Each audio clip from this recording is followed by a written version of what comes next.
இயேசுவில் எனதருமை சகோதர சகோதரிகளே, இந்த 4வது அதிகாரமானது அறியாமல் செய்த அந்த பாவங்களுக்காக கழுவாயாக பழி ஒப்பு கொடுக்கிறது.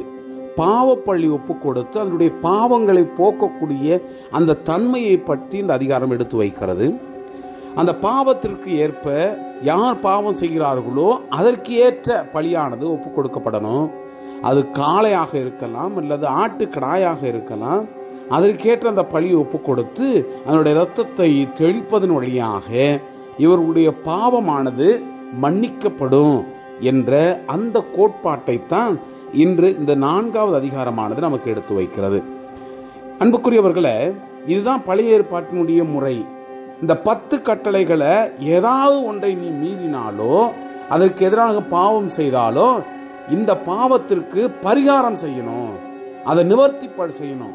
அந்த கோட்பாட்டினுடைய அந்த அடித்தளம் தான் இந்த அதிகாரம். கண்டிப்பாக நம்முடைய வாழ்க்கையிலும் இன்றும் நமக்காக ஒரே ஒரு முறை பலியான அந்த ஆண்டவர் இயேசு இந்த பாவத்திற்காகத்தான், நம்முடைய பாவத்திற்காக பலியான, அதை மறுபடியும் நாமும் தவறும் பொழுது நமக்காக கொடுத்த அந்த ஒப்புரவு அருட்சாதனம் ஆண்டவருடைய பலியினுடைய அடையாளமாக இருந்து நம்முடைய பாவங்களை மன்னிக்கிறது.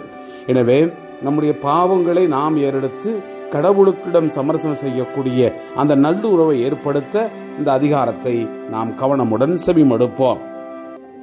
ஆண்டவர் மோசேயிடம் கூறியது, இஸ்ரேல் மக்களிடம் அறிவிக்க வேண்டியது, ஒருவர் அறியாமையினால் ஆண்டவரின் கட்டளைகளில் ஒன்றையேனும் மீறி பாவம் செய்தால் அவர் செய்ய வேண்டியதாவது, அருள் பொழிவு பெற்ற குரு பாவம் செய்து மக்கள் மீது குற்றப்பழி வந்தால் தான் செய்த பாவத்தை முன்னிட்டு பழுதற்ற ஒரு இளங்காளையை பாவம் போக்கும் பழியாக ஆண்டவருக்கு செலுத்துவாராக.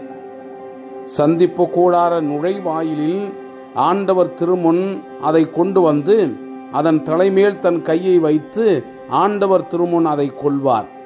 அருள் பொழிவு பெற்ற குரு அந்த காளையினுடைய இரத்தத்தில் கொஞ்சம் எடுத்து அதை சந்திப்பு கூடாரத்திற்குள் கொண்டு வந்து அந்த இரத்தத்தில் தன் விரலை தோய்த்து தூயகத்தினுடைய தொங்கு திரைக்கு எதிரே ஆண்டவர் திருமுன் 7 முறை தெளிப்பாராக.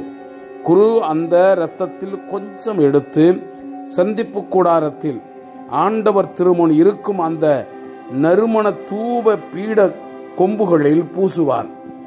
காளையினுடைய எஞ்சிய இரத்தம் முழுவதையும் சந்திப்பு கூடார நுழைவாயினில் இருக்கும் எரிபலியை அடித்தளத்தில் ஊற்றுவார்.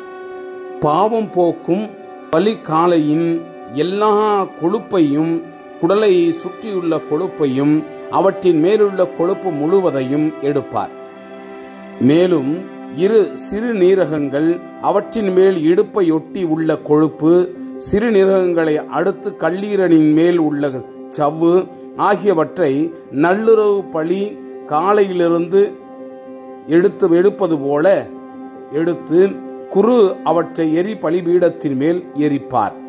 காளையினுடைய தோலையும் அதன் இறைச்சியையும் தலையையும் கால்களையும் குடல்களையும் சாணத்தையும் காளை முழுவதையும் பாளையத்திற்கு வெளியே சாம்பல் கொட்டுகின்ற அந்த தூய்மையான இடத்தில் கொண்டு போய் விறகு கட்டைகளில் இட்டு நெருப்பால் எரிக்க வேண்டும். சாம்பல் கொட்டும் அந்த இடத்தில் அனைத்தையும் சுட்டெரிக்க வேண்டும். இஸ்ரேல் மக்கள் கூட்டமைப்பு முழுவதும் அறியாமையினால் தவறிழைத்து அது அவர்கள் கண்களுக்கு மறைவாயிருந்தாலும் ஆண்டவனுடைய கட்டளைகளை மீறி தகாதன செய்து குற்றத்திற்கு உள்ளானால் அவர்கள் செய்தது பாவம் என தெரிய வரும்போது ஓர் இளம் காளையை சபையார் சந்திப்பு கூடாரத்திற்கு முன்பாக பாவம் போக்கும் பலியாக கொண்டு வர வேண்டும். மக்கள் கூட்டமைப்பினுடைய பெரியோர் அனைவரும் ஆண்டவர் திருமுன் தம் கைகளை காளையினுடைய தலைமேல் வைப்பார்கள். ஆண்டவர் திருமுன் அந்த காளை கொல்லப்படும். அருள் பொழிவு பெற்ற குரு அதன் இரத்தத்தில் கொஞ்சம் எடுத்து சந்திப்பு கூடாரத்திற்குள் கொண்டு வருவார்.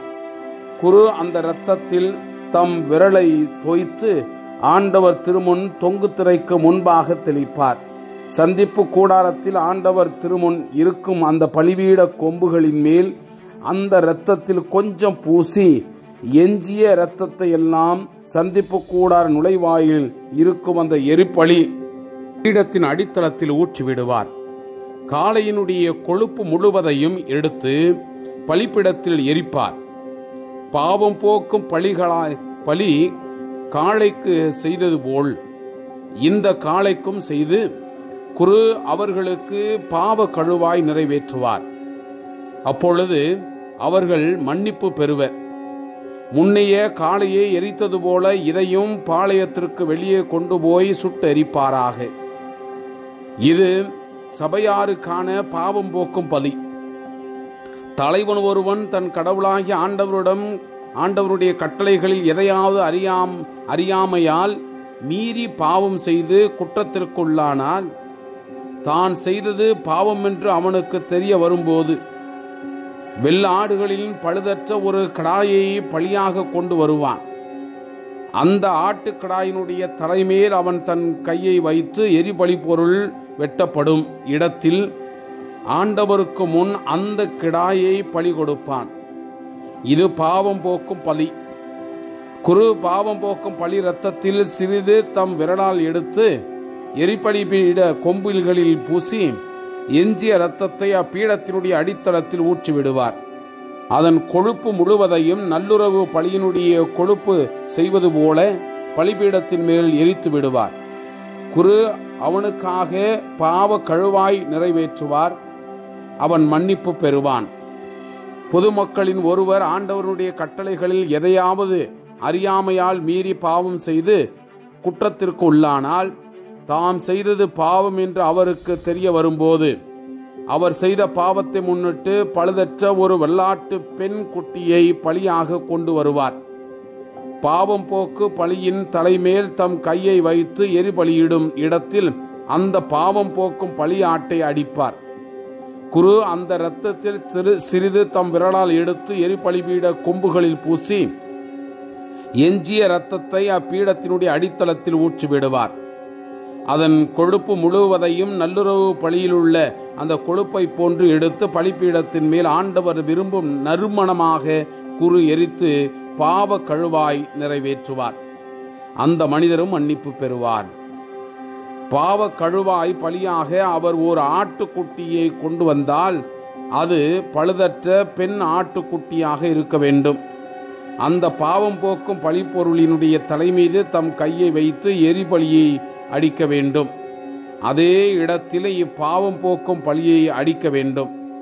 குரு அந்த பாவம் போக்கும் பலியினுடைய இரத்தத்தில் சிறிது தம் விரலால் எடுத்து எரிபலிபீட அந்த கொம்புகளின் மேல் பூசி எஞ்சிய இரத்தம் முழுவதையும் பலிபீடத்தினுடைய அடித்தளத்தில் ஊற்றிவிடுவார். அதன் கொழுப்பு முழுவதையும் நல்லுறவு பலிக்கடாயின் கொழுப்பை எடுப்பது போன்று எடுத்து எரிபலி பீடத்தின் மேல் ஆண்டவருக்கான நெருப்பு பலி போல எரித்து விடுவார். இவ்வாறாக அந்த மனிதர் செய்த பாவத்திற்கு குரு பாவ கழுவாய் நிறைவேற்றுவார். அவரும் மன்னிப்பு பெறுவார். Praise the Lord. இயேசுவுக்கே புகழ். மரியே வாழ்க.